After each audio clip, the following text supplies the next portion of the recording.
If you asked someone 10 years ago how much money you need to be rich, the answer was simple: $1 million. But in 2026, that number doesn't mean what people think it does. In fact, depending on where you live, how you earn, and what you own, $1 million can mean comfort or constant anxiety. So today, I want to answer a better question. How much money do you actually need to be rich in 2026? Not on paper, but in real life. And the answer depends far less on income than most people expect. I'm Charlie. I focus on how money actually works, without hype, without fantasy, and without telling you what to buy. This is educational content, not financial advice. The reason people feel confused about money in 2026 is simple. The goalposts moved. Inflation didn't just raise prices. It changed what money represents. Housing costs rose faster than wages. Asset prices pulled away from incomes. And everyday expenses quietly absorbed what used to feel like extra. So when someone says, that person is rich, they're usually reacting to appearance, not financial reality. Because rich isn't a look, it's a position. To understand the real number, we have to separate income, net worth, and financial control. In 2026, there are really three different ways people use the word rich. The first is income rich. This is about cash flow. You earn enough that bills are easy, saving doesn't hurt, and small mistakes don't matter. In the US, this usually starts somewhere around $200,000 to $250,000 in household income, depending on location. But income rich doesn't mean secure. It just means life feels smooth as long as the income continues. The second definition is net worth rich. This is where confusion begins. Net worth is what you own minus what you owe. And in 2026, this is the definition that actually matters.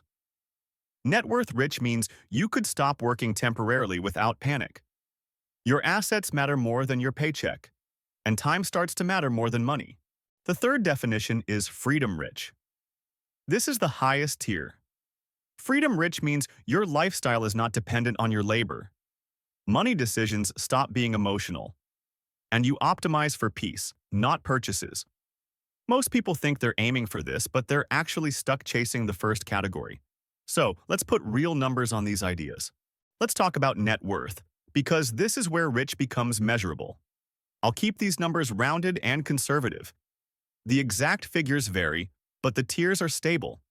At around $500,000 to $1 million in net worth, you're comfortable, but not rich yet. In 2026, this is where many people think wealth starts. In reality, this is financial stability. You likely own a home with a mortgage. You have retirement accounts. You can handle emergencies, but you are still income dependent. Between roughly $1.5 to $3 million in net worth, you become quietly rich. This is where life changes psychologically. At this level, investments start to matter. Market movements affect your future, and you gain optionality. You still care about money, but it no longer controls every decision. This is the level most people mean when they say they're doing really well. Between $5 and $10 million in net worth is where rich becomes undeniable.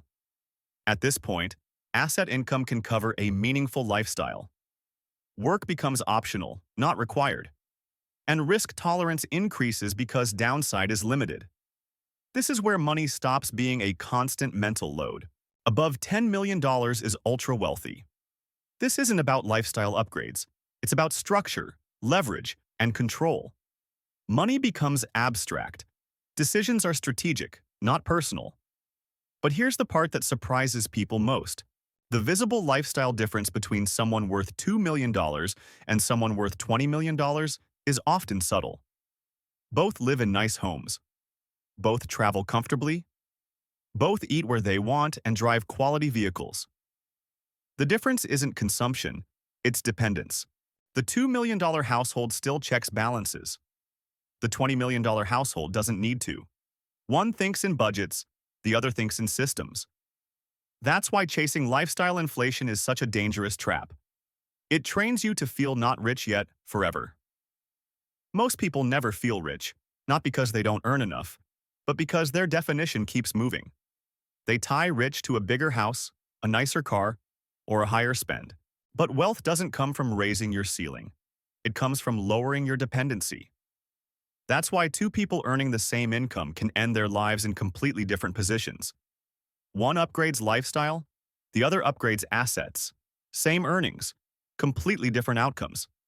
So how much money do you actually need to be rich in 2026? Here's the honest answer. You're rich when your basic lifestyle is funded without stress, your future is funded without hope, and your time is no longer hostage to income. For most people in the US, that point is somewhere between $2 and $5 million in net worth, depending on lifestyle and location. Not because it buys luxury, but because it buys control. Anything beyond that changes your day-to-day life far less than people expect. Being rich in 2026 isn't about hitting a magic number. It's about crossing a line where money stops being the main character in your life. You can chase the appearance of wealth, or you can quietly build the real thing. Now you know where that line actually is. I'm Charlie. Thanks for watching.